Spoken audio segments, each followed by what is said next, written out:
하나님 우리 아버지와 주 예수 그리스도로부터 은혜와 평강이 여러분들에게 함께하길 바랍니다. 네, 오늘 우리 한오버 한민교회선언 함께 하시겠습니다. 시작. 한오버 한민교회는 믿음과 영성을 바탕으로 충만한 은혜로 사명을 감당하고 서로에게 관심을 가지고 위로하며 따뜻한 나눔과 바람이 있는 행복한 교제가 있습니다. 지난주 우리는 그 에베소서 말씀을 통해서 온전하게 그리스도인이 온전함에 이르는 길에 대해서 함께 말씀을 나누었습니다. 온전하게 이르는 길이 어떤 방법이 있다고 말씀드렸죠?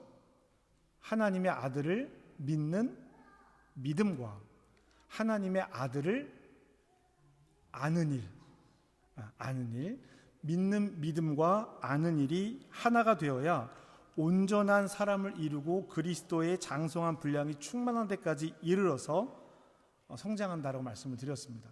성경이 그렇게 기록이 되어져 있어요. 그 이유가 뭐냐? 성도로 하여금 봉사의 일을 하게끔 하게 한다는 겁니다. 그럼 그 봉사는 뭐냐? 그리스도의 몸을 자라게 하는 봉사라는 거예요. 그리스도의 몸을 세우기 위한 봉사라고 바울은 에베소 교회를 가르쳤습니다. 그러면 그리스도의 몸이 바르게 세워지면 어떤 결론이 나오느냐? 온전함은 사람의 속임수와 간사한 유혹에 빠져 온갖 풍조에 밀려 다니지 않도록 든든하게 세워준다라고 이야기하고 있습니다. 여러분 지난주 말씀 다 기억하시죠? 네, 하나님의 아들을 믿는 것과 하나님의 아들을 아는 것, 어느 것 한쪽을 선택해야 하는 것이 아니라 이 둘이 함께 성장해야 한다. 둘이 함께 있을 때 온전해진다라고 하나님의 말씀을 우리에게 가르치고 있습니다. 그래서 우리가 이 온전함에 대해서 이야기하면서 우리가 어떻게 온전해질 수 있을까?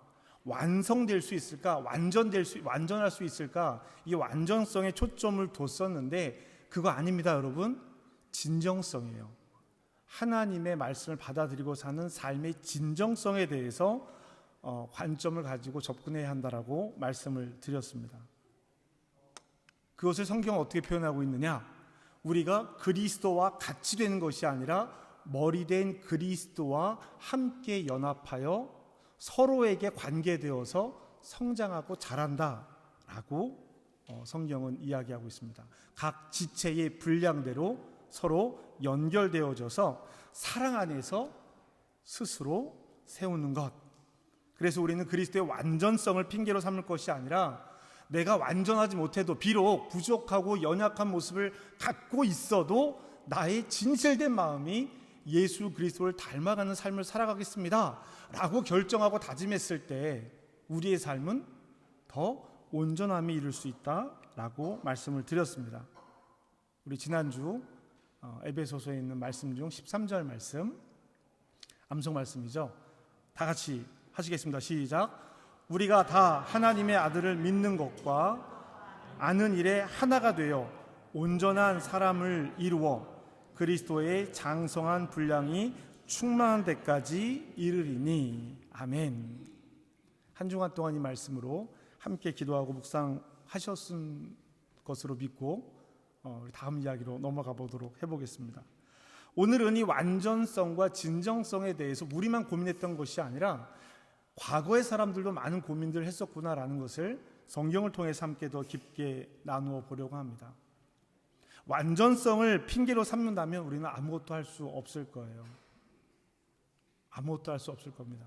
제가 언젠가도 그 우스갯소리로 그런 말씀을 드린 적이 있는데 어떤 목사님이 설교를 마치시고 나니까 사모님이 이부 자리를 강대상에다 확 던져주면서 여기서 살으라고 그러셨대요. 왜 그러셨어요? 말씀하는 것과 생활하는 게 다르니까 당신은 거기서 살으라고 그러면서 그런 이불을 던져줬다라는 우스갯소리가 있습니다. 여러분, 이런 우스갯소리가 왜 나올까요? 누군가가 우리에게 당신은 그리스도인이니까 완전해야 되는 거 아닙니까? 이렇게 얘기한다면 거기에 자신 있게 네, 저는 완전합니다 라고 대답할 수 있는 사람이 얼마나 있을까요? 저도 그 부분에 자신할 수 없습니다. 그래서 이 완전함을 핑계로 삼는다면 우리는 한 발자국도 앞으로 나갈 수 없을 거예요. 왜냐하면 우리 중에 예수님처럼 살아서 완전히 이룰 수 있는 사람이 아무도 없기 때문입니다. 그래서 교회 다니는 사람들이 왜 그래? 그 교회는 이렇게 문제 많은 사람들이 있어 라고 이야기하는 것이 교회를 비난하는 이야기처럼 들릴 수 있지만 너무나도 당연한 이야기예요. 수준의 차이가 있고 다가섬의 차이가 있지만 우리는 완전함을 바라보며 진정함으로 하나님 앞에 서는 사람들입니다. 완전 그 자체를 추구하는 것이 불가능하다라는 이야기를 말씀드리는 거예요. 그러나 우리는 예수 그리스도의 완전성을 보며 바라보고 있습니다. 그렇다고 해서 완전하지 않다고 해서 완전함의 기준이 없느냐? 그렇지 않습니다. 기준이 있어야겠죠. 그래야 우리가 그 기준을 따라서 살아갈 수 있기 때문입니다. 오랜 시간 동안 많은 사람들이 기준으로 삼았던 것이 있습니다. 특히 예수를 믿는 사람들이, 하나님을 믿는 사람들이 기준으로 삼았던 것이 무엇이냐? 바로 율법이에요. 율법입니다. 여러분, 율법은 선한 것입니까? 악한 것입니까? 네? 만일에 우리가 율법은 악한 것입니다 그러면 우리 하나님을 부정하는 거예요. 그럴 수 없습니다. 율법은 선합니다. 그런데 그 율법이 우리에게 죄를 가져왔다고 바울은 이야기하고 있어요. 자, 여러분, 예수를 믿는 사람들이 어떤 운동을 하는 사람, 선교단체나 이런 것이 있습니다. 여러분, 제가 그 어떤 것도 비난하고자 하는 이야기는 아닙니다. 비난하고자 하는 이야기가 아니라 예를 드는 거예요. 변화를 촉구하는 사람들이 만드는 구호 같은 것들이 있습니다. 예를 들어서 어떤 선교단체는 백투더 예루살렘 이런 구호를 가지고 예루살렘으로 모든 것 초대교회로 돌아가야 합니다. 이렇게 이야기하는 사람들이 있었고요. 또 백투더 바이블, 그래서 성경으로 돌아가야 합니다. 너무나도 당연한 얘기를 이렇게, 예루살렘 같은 경우는 조금 문제가 있어요. 하지만 성경적인 삶으로 돌아갑시다라는 것은 너무나 당연한 이야기겠죠. 그런데 그것이 성경 안에 있는 내용들을 1.1획도 어기지 않는다라는 말로 돌아간다면 그것은 문제가 될 수 있습니다. 이 운동에 대한 평가가 아니라고 말씀드렸어요. 여러분, 오해하시면 안 됩니다. 그 평가는 두고요, 이 구호를 만들 때 사람들이 요구하는 것들이 있습니다. 완전성이에요. 예를 들어서 우리 한옥반민교회가 믿음과 영성을 바탕으로 이렇게 구호를 만들었습니다. 그렇죠? 구호라면 구호예요. 선언과 구호가 크게 다르지 않겠죠. 그런데 이제 믿음해서 1번, 2번, 3번, 4번 믿음을 갖기 위해서는 이러한 것들을 해야 됩니다. 1번 성경 읽기, 2번 10분 이상 기도하기. 체크리스트를 막 만드는 거예요. 영성하면 또 그걸 만드는 거예요. 그렇게 된다면 이것은 율법이 되겠죠. 율법주의자들이 말하는 율법이 될 거예요. 몇 가지 행동 규칙들을 만들어서 1번부터 10번까지 10계명을 본따서 규칙을 만듭니다. 그리고 그 규칙을 지켰는지 지키지 않았는지 이것을 통해서 내가 어느 수준에 이르렀는지를 평가하는 거예요. 이런 규칙들을 지킨다고 해서 그리스도인이 완전함에 이를 수 있을까? 이런 체크리스트를 만들어서 미션을 수행하듯이 행한다고 해서 그리스도인들이 완전함에 이를 수 있을까? 그럴 수 있다라고 생각했던 사람들이 있었다라는 거예요. 그럴 수 있다. 우리는 그럴 수 있다라고 말하는 사람들을 율법주의자라고 부릅니다. 여러분, 율법주의와 율법은 다르게 받아들여져야 돼요. 이 둘은 같은 것이 아닙니다. 예수님께서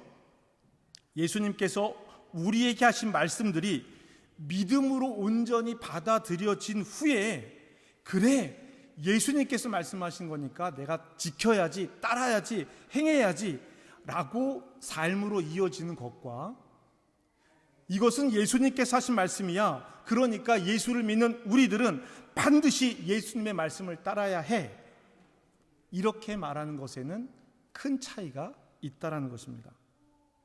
이 말씀은 어떤 의미가 되냐면요, 예수님의 말씀도 율법주의에 빠질 수 있다라는 거예요.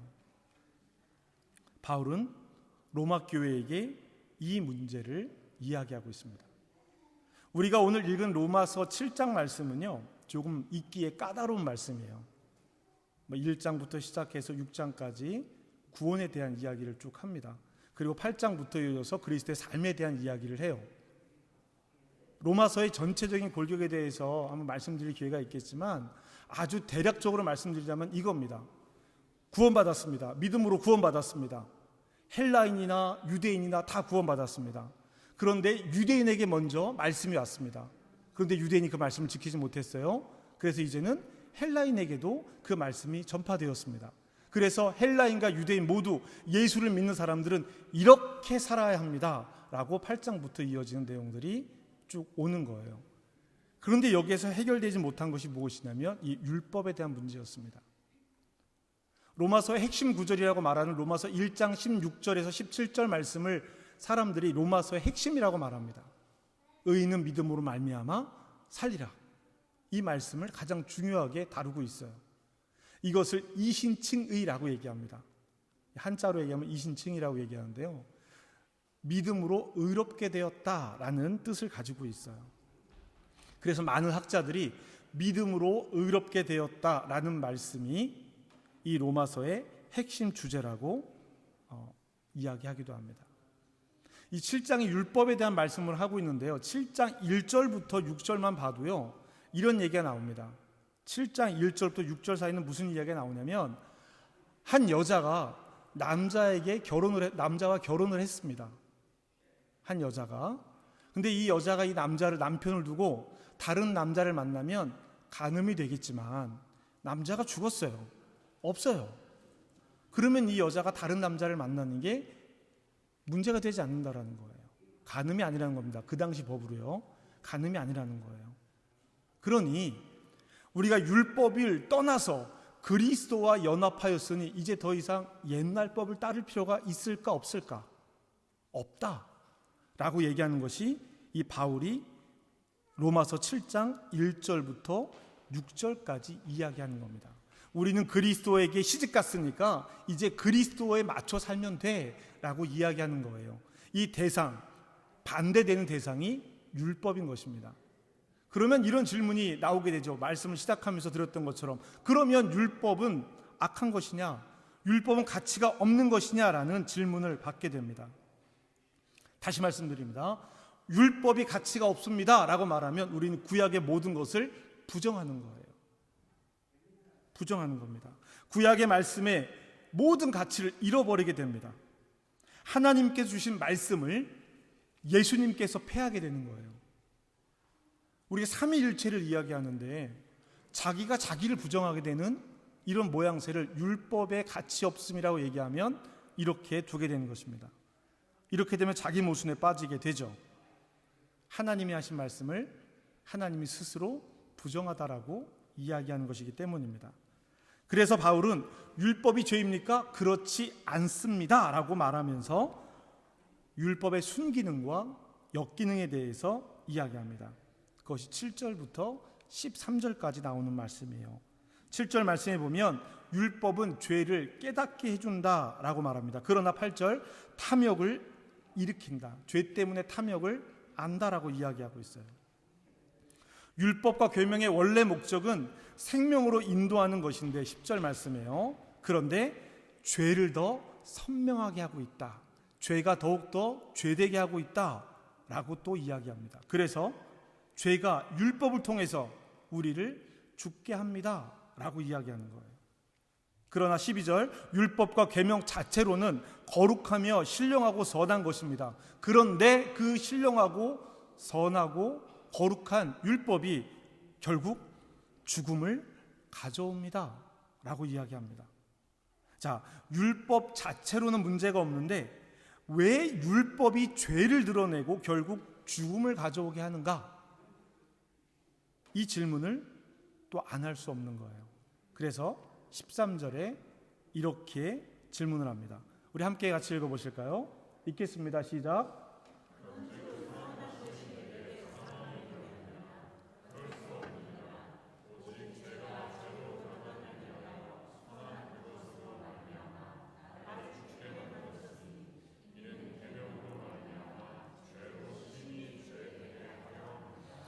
아멘. 계명으로 말미암아 죄로 심히 죄되게 한다. 선한 것이 내게 사망이 될 수 있느냐? 그럴 수 없다.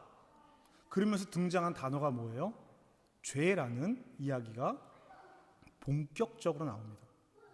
이제 율법과 죄가 대결을 하게 되는 양상을 보여주고 있어요. 바울은 율법이 문제가 아니라 죄가 문제라고 얘기합니다. 그리고 이제 율법과 죄에 대해서 대비하면서 설명을 해나가기 시작해요. 죄가 율법을 통해서 우리에게 어떤 영향을 미치는지, 선한 도구가 악의 도구가 될 수 있다는 것을 보여주고 있습니다. 14절입니다. 우리가 율법은 뭐한 줄 안다고요? 신령한 줄 압니다. 그런데 나는 육신에 속하여서 뭐 아래 있다고요? 죄 아래 있다라고 이야기하고 있어요. 그래서 죄에 팔린 존재여서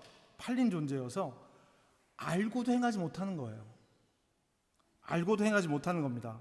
율법의 힘보다 죄의 힘이 더 강하고 교묘하다라고 말하고 있는 거예요. 15절입니다. 내가 행하는 것을 누가 알지 못해요? 이 말이 안 되잖아요. 내가 하는 것을 내가 알지 못해요. 그래서 우리 어떻게 기도해요? 알고도 지은 죄, 모르고도 지은 죄. 죄의 포커스를 맞춰서 기도를 하게 되는 거예요. 내가 행하는 것을 내가 알지 못하노니 곧 내가 원하는 것을 행하지 아니하고 도리어 미워하는 것을 행함이라. 여러분 성경 읽으시는 분들 다 여기 밑줄 쳐 놓으셨죠? 그러면서 꼭 나와 같아 라고 아마 적어 놓으셨을지도 몰라요. 나는 선을 행하고 싶어. 나는 예수 그리스도로 말미암아 선한 생명을 갖고 살아가는 삶을 살고 싶어. 그런데 내가 원하는 것을 행하지 않고 도리어 나는 이것은 잘못되고 이것은 밉다라고 하는데 돌이켜보면 내가 그것을 행하고 있어 라고 이야기를 합니다. 그럴 수 있다고 칩시다. 그런데요 16절은요 더욱더 아이러니합니다. 16절 말씀 함께 읽어보실까요? 읽겠습니다. 시작. 만일 내가 원하지 아니하는 그것을 행하면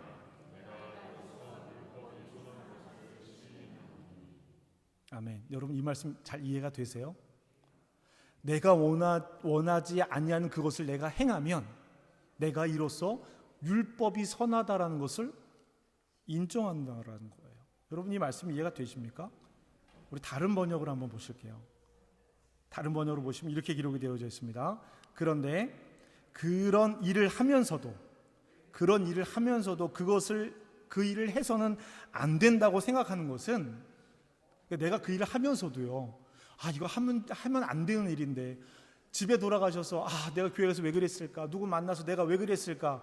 이렇게 돌아가서 내가 생각하면 그거 하면 안 되는 일인데 라고 생각하는 것은 그렇게 하지 말라라고 가리킨 율법이 좋다라는 것을 인정하는 거예요. 율법은 선하다라는 것에 대한 논증을 계속 바울이 하고 있는 겁니다. 율법이 나쁘지 않다라는 것을 계속 논증하고 있는 거예요. 하면 안 되는 일을 내가 하면서 이것이 하면 안 되는 일이라는 것을 어떻게 알게 된 것일까? 무엇을 통해 알게 된 것일까? 하나님이 우리에게 주신 율법을 통해서 그것이 잘못되어졌다라는 것을 안다라는 거예요. 그러니까 율법이 작동하는데 어디까지 작동하느냐? 아는 데까지만 작동을 하는 거예요. 다 알아요. 다 압니다. 1대1로 만나서 이야기를 나누어 보면 그러면 안 되는 거, 그렇게 해야 되는 거 다 알아요. 그런데 내 마음은 원하지만 육신이 연약하여 못하고 살고 있어요. 성경 읽어야죠. 근데 너무 힘들어요. 기도해야죠. 너무 힘들어요. 다 이렇게 이유와 핑계가 분명히 있습니다. 율법이 선하다라고 하는 것을 내가 알면서도 그것을 지키지 못하고 원하지 않는 행동을 하게 하는 것이 무엇이냐? 바울은 그것을 분명하게 죄라고 이야기하고 있습니다. 17절에서 그렇게 이야기하고 있고요. 18절에 다시 한번 죄의 힘이 율법의 힘보다 강하다라고 이야기를 하고 있습니다. 내 속 곧 내 육신에 선한 것이 거하지 아니하는 줄을 아노니 원함은 내게 있으나 선을 행하는 것은 없도다. 다른 번역을 한번 보실게요. 내 속에 곧 내 육체 속에는 선한 것이 하나도 들어있지 않다라는 것을 나는 알고 있습니다. 마음으로는 선을 행하려고 하면서도 나에게는 그것을 실천할 힘이 없습니다. 마음으로는 선을 행하며 살고 싶지만 나에게는 그것을 실천할 힘이 없다라고 말해요. 내가 원하는 선을 행하지 않고 원하지 않는 악을 행합니다. 왜냐고요? 내가 원하지 않는 일을 행하는 것은 내 속에 거하는 죄가 그 일을 하기 때문입니다. 이렇게 이야기를 하고 있습니다. 그러면서 바울은 이렇게 이야기합니다. 함께 읽겠습니다. 시작.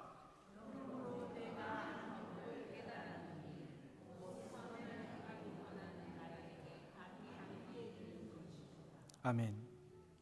우리가 하나님의 말씀을 몰라서 따르지 않는 것이 아닙니다. 우리가 예수님께서 말씀하시는 하나님 나라 복음을 몰라서 따르지 않는 것이 아니라 율법이 선하고 거룩하고 신령한 것이지만 이것을 지켜서 생명의 이룰 능력은 아무도 없다는 것도 우리는 알고 있습니다. 우리의 삶은 이전이나 지금이나 이 둘의 다툼 가운데 있는 거예요. 선을 행하기 원하는 나에게 악이 함께 있기 때문입니다. 그래서 23절에서는 이렇게 이야기합니다. 함께 읽어보실까요? 시작. 내 지체 속에서 한 다른 법이 내 마음의 법과 싸워 내 지체 속에 있는 죄의 법으로 나를 사로잡는 것을 보는도다. 아멘. 속사람이 하나님의 법을 즐거워하더라도 내 속에 있는 속사람이 하나님의 법을 즐거워하더라도 내 속에 있는 죄가 싸워서 이긴다라는 거예요. 그래서 우리는 불쌍한 존재라고 이야기하는 것입니다. 내 마음속에서 이런 일들이 일어나고 있으니 얼마나 힘들겠어요. 이것을 인식하지 못하고 있다면 이것이 더 큰 문제입니다. 하나님을 아는 데까지 이른 사람들은 이 안에서 갈등하겠죠. 그래서 그 유명한 우리 모두의 마음을 위로하는 24절의 말씀을 바울이 기록하고 있습니다. 함께 읽어보실까요? 시작.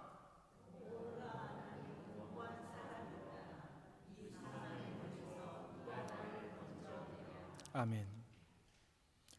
이 말씀처럼 오해되는 말씀이 없습니다. 성경의 많은 말씀들이 자기 마음대로 해석되어지고 오해되어지는데요, 이 말씀도 대표적으로 오해되는 말씀입니다. 자, 우린 이렇게 이해해요. 사도 바울 같은 사람도 오호라 나는 공고한 자로다, 누가 사망의 몸에서 나를 건져내랴, 이렇게 이야기하고 있는데 사도 바울도 이런데 우리라고 되겠어? 여러분 어떠세요? 그런 생각 들지 않으십니까? 그런데요, 이 말씀은 지금 사도 바울이 자기를 얘기하고 있는 것이 아닙니다. 지금 7장에 기록되어져 있는 나, 과거형으로 이야기되어져 있던 것들이 현재형으로 바뀌면서 나라는 사람이 등장하는데요, 이 나는 사도 바울이 아니에요. 바울이 아니라 지금까지 율법 안에 살아가고 있는, 하나님의 율법이 전부인 것으로 알고 있었던 예수 그리스도를 만나기 이전에 있는 사람들을 상징적으로 이야기하고 있는 것이 나입니다. 이 나는 바울이 아니에요.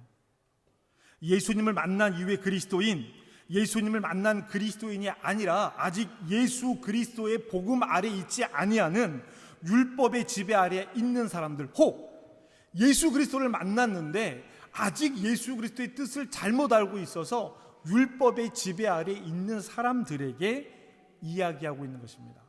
그것을 대표적으로 나라고 이야기하고 있는 거예요.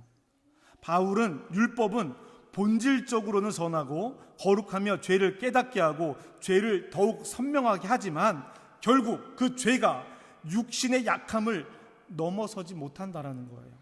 죄를 가져올 수밖에 없다라고 강조하는 것입니다. 그래서 이런 율법, 오호라 나는 공고한 사람이로다, 누가 이 사망의 몸에서 나를 건져낼 수 있을까? 오직 한 사람, 누구요? 우리 주 예수 그리스도로 말미암아 하나님께 감사하리로다 라고 먼저 말을 꺼내는, 바울이 성격이 굉장히 급해요. 이 결론으로 말을 해야 되는 건데요, 먼저 말을 해버려요.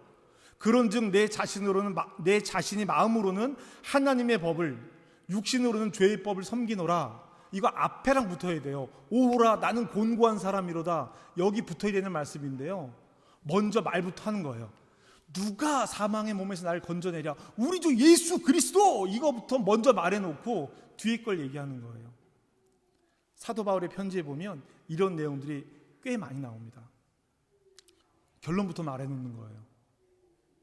누가 우리를 사망의 몸에서 건져낼까? 우리 주 예수 그리스도라고 하는 것입니다. 율법 아래 있던 우리는 율법이 거룩하고 선한 것임을 알면서도 탐심에 사로잡혀 죄 아래에 우리 몸이 팔려서 선한 것을 알면서도, 내가 선한 것을 행해야 되는 것을 알면서도 그것을 하지 못하고 갈등하는 존재로 살아가고 있는 것입니다. 왜요? 죄 때문에. 이 죄의 문제를 해결하는 것은 율법이 아니라 오직 예수 그리스도이십니다. 로마서 7장은 하나님 나라가 임하기 전까지 율법이 한 역할과 그 한계를 보여주고 있습니다. 왜 이것을 말하고 있을까? 그렇게 율법 아래 살고 있던 사람들이, 왜 유대인들이 하나님의 말씀을 먼저 받아들였는데 아담과 아브라함 이야기를 하면서 한 사람에게서 들어온 죄가 한 사람으로 해결될 것입니다, 바울이 하는 이야기입니다. 왜 이런 것이 가능하냐라는 거예요. 왜 유대인들이 먼저 말씀을 받았는데 그들은 그 말씀을 따라 살지 못했느냐, 이것을 이야기하고 있는 것입니다. 그랬던 우리들이 이제 예수 메시아와 함께 연합하여 죽고 살아난 우리가 이제 율법에서 풀려나서 성령이 이끄는 대로 살아가다 보면 하나님이 주신 율법을 따라 살아가게 된다라고 하는 것입니다. 성령이 주는 새로운 마음으로 새 삶을 살아야 됩니다 라는 것을 가르치기 이전에 지금까지 율법이 우리에게 어떤 역할을 했었는지를 7장에서 설명하고 있는 거예요. 분별해 주는 것입니다. 이랬잖아, 이전엔 이렇게 했잖아, 왜 그 옛날 습관을 예수를 만났는데도 아직도 갖고 가지고 들어오는 거야? 그거 버리고 이제 성령께서 주시는 새 마음으로 살아야지. 왜 우리는 아직 보라 새 것이 되었도다, 무엇으로? 이전 것이 지나갔으니까. 근데 그걸 아직도 붙들고 있는 거예요. 그래서 사도 바울이 로마 교회에게 그 이야기를 하고 있는 것입니다. 로마 교회 대부분의 사람들은 유대인과 헬라인들이었겠죠. 예루살렘을 떠난 사람들이었습니다. 그 율법이 이 삶의 현장에서 얼마나 부딪혔을까 생각해 볼 수 있어요. 잘못했다는 이야기가 아닙니다. 잘못했다는 이야기가 아니라 새로운 것이 주어졌는데, 하나님의 나라 복음이 우리에게 주어졌는데 왜 여러분은 이전 것에 붙들려 그렇게 고민하며 살아가고 있습니까? 이 이야기를 하고 있는 거예요. 왜냐하면 우리는 예수 그리스도를 만났으니까. 그러면 왜 이 말을 굳이 하고 있을까? 이 말씀들이 가르치고 있는 것은 무엇일까? 착각에서 벗어나라는 겁니다. 착각에서 벗어나라는 거예요. 그리스도와 연합한 삶은 율법을 따르며 삽니다. 율법 중에 가장 좋은 율법이 뭡니까? 라고 예수님께 물었을 때 하나님을 사랑하고 내 이웃을 내 몸같이 사랑하라고 말씀해 주셨어요. 율법을 폐하신 분이 아닙니다. 율법을 완성하러 오셨다고 말씀을 하고 있어요. 율법이 선한 것이기 때문에 그리스도와 연합한 삶은 율법을 따르며 살아갑니다. 율법이 무조건 나쁘다라는 것이 아니에요. 그러나 율법을 지킨다고 해도 다 지키지도 못해요. 그래도 혹 율법을 지키려고 애를 쓴다고 해도 예수님을 그 율법을 통해서 만날 수 있는 것은 아니라는 것입니다. 사랑하는 성도 여러분, 제가 몇 주에 걸쳐서 죄에 대해서 말씀드리면서 죄가 뭐라고 말씀드렸죠? 자기중심성이에요. 자기가 판단하는 겁니다. 창세기에 나오는 선악과의 이야기도 같은 이야기. 여러분 그 열매 하나 따먹었다고 죄를 알겠어요? 하나님이 그렇게 어수룩하신 분이 아니십니다. 그리고 그것이 그렇게 위험한 거라면 왜 동산 한가운데 그걸 세워놨겠어요? 모든 것을 너희가 다 이름짓고 지배하고 다스리고 충만할 수 있지만 너희가 가진 이 모든 것들이 나로부터 온 것 그거 하나만 잊으면 안 돼. 선과 악을 알게 하는 나무의 열매가 가지고 있는 것은 이 나무를 볼 때마다 내가 하나님에게 속한 사람이지 라는 것을 잊지 말라는 것이죠. 그 열매가 따먹는 순간 와, 눈에 보이고 입에 좋고 이런 얘기가 아니라는 거예요. 자기중심성입니다. 하나님께서 물으시잖아요. 누가 너에게 벗은 것을 부끄럽다고 알려줬느냐? 아담아 아담아 내가 어디 있느냐? 내가 벗어서 부끄러워 숨었습니다. 누가 알려줬어 그거를? 방금 전까지 뻘거벗고 있었잖아. 알몸으로 있었잖아. 안 부끄러웠잖아. 그거 누가 알려줬어? 죄는 내가 판단하고 내가 결정 내리는 것을 성경은 죄라고 얘기합니다. 자기 중심성을 가지고 율법으로 구원에 이를 수 없다라는 거예요. 우리가 먼저 만나야 하는 일은 우리 주 예수 그리스도로 말미암아 하나님께 감사하는 것입니다. 우리의 죄는 예수 그리스도의 십자가 구원으로만 해결될 수 있기 때문이죠. 그런데 십자가 구원으로 말미암아 죄에서 구원받은 이들은 이제 율법을, 하나님의 법과 질서를 기쁨으로 따르며 살아가게 됩니다. 왜요? 하나님 나라의 법이기 때문입니다. 그리고 마태복음의 이 복음서 말씀에 예수님께서 이전까지 있었던 율법들에 대해서 다시 한번 설명해 주는 내용들이 나옵니다. 그 다시 한번 설명해 주는 내용들이 산상수훈에 기록되어져 있는 말씀들이에요. 이제 율법이 하나님 나라를 사는 기준이 되는 것이죠. 자기 중심성에서 벗어나지 못하면 하나님 나라를 살 수 없습니다. 하나님 나라는 예수 그리스도와 하나님과 이웃과 함께 살아가기 때문이죠. 사랑하는 성도 여러분, 예수를 그리스도로 믿는 믿음으로 세상을 살아가야 합니다.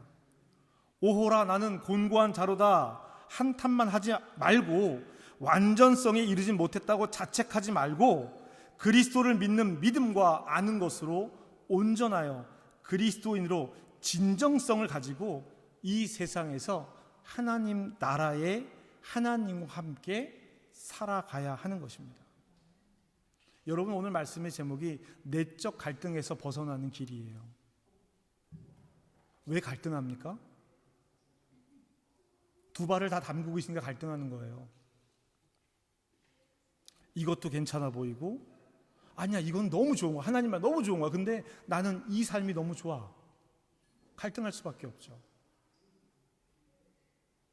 예수 그리스도를 메시아로 모시고 나의 왕이고 구주 되시며 나의 삶의 근간이 됩니다. 반석이 되십니다. 라는 선언이 있으면 이때부터 내적 갈등이 일어나지 않습니다. 그렇다고 삶이 쉬워지느냐? 그렇진 않아요. 다만 내적 갈등이 없어지는 거예요. 그걸로 갈등할 이유가 없습니다. 삶에서 만난 어려움들을 이제 하나님과 함께 말씀으로 극복해 나가게 되는 거죠. 이제 내적 갈등의 수준을 넘어서 예수 그리스도와 함께 하나님 없어 보이는 세상입니다. 이 세상 하나님 없어 보여요. 맞아요. 하나님 없어 보이는 이 세상에서 하나님과 함께 살아가는 것을 우리는 연습하고 훈련합니다.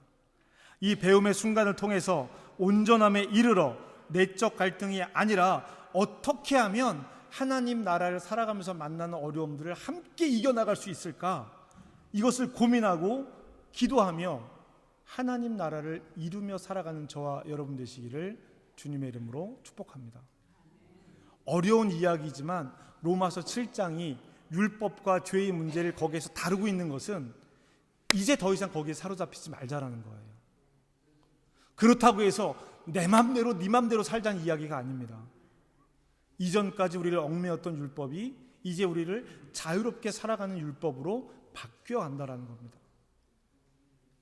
내적 갈등, 이것만 해도 감사한 일이라고 생각을 해요. 이런 험한 세상에서. 그러나 이제 이 내적 갈등을 넘어서 하나님과 함께 살아가는 삶을 우리 함께 살아가시기를, 그리고 그 일을 위해서 함께 애쓰고 땀 흘리시는 저와 여러분 되시기를 주님의 이름으로 축복합니다. 우리 함께 오늘 이 말씀, 여러분에게는 어떤 의미로 들리셨는지 모르겠어요. 여러분에게 들린 하나님의 말씀을 붙드시기 바랍니다. 이 시간 오늘 말씀을 되돌이켜 보면서 우리 함께 결단하며 기도하겠습니다. 기도합시다.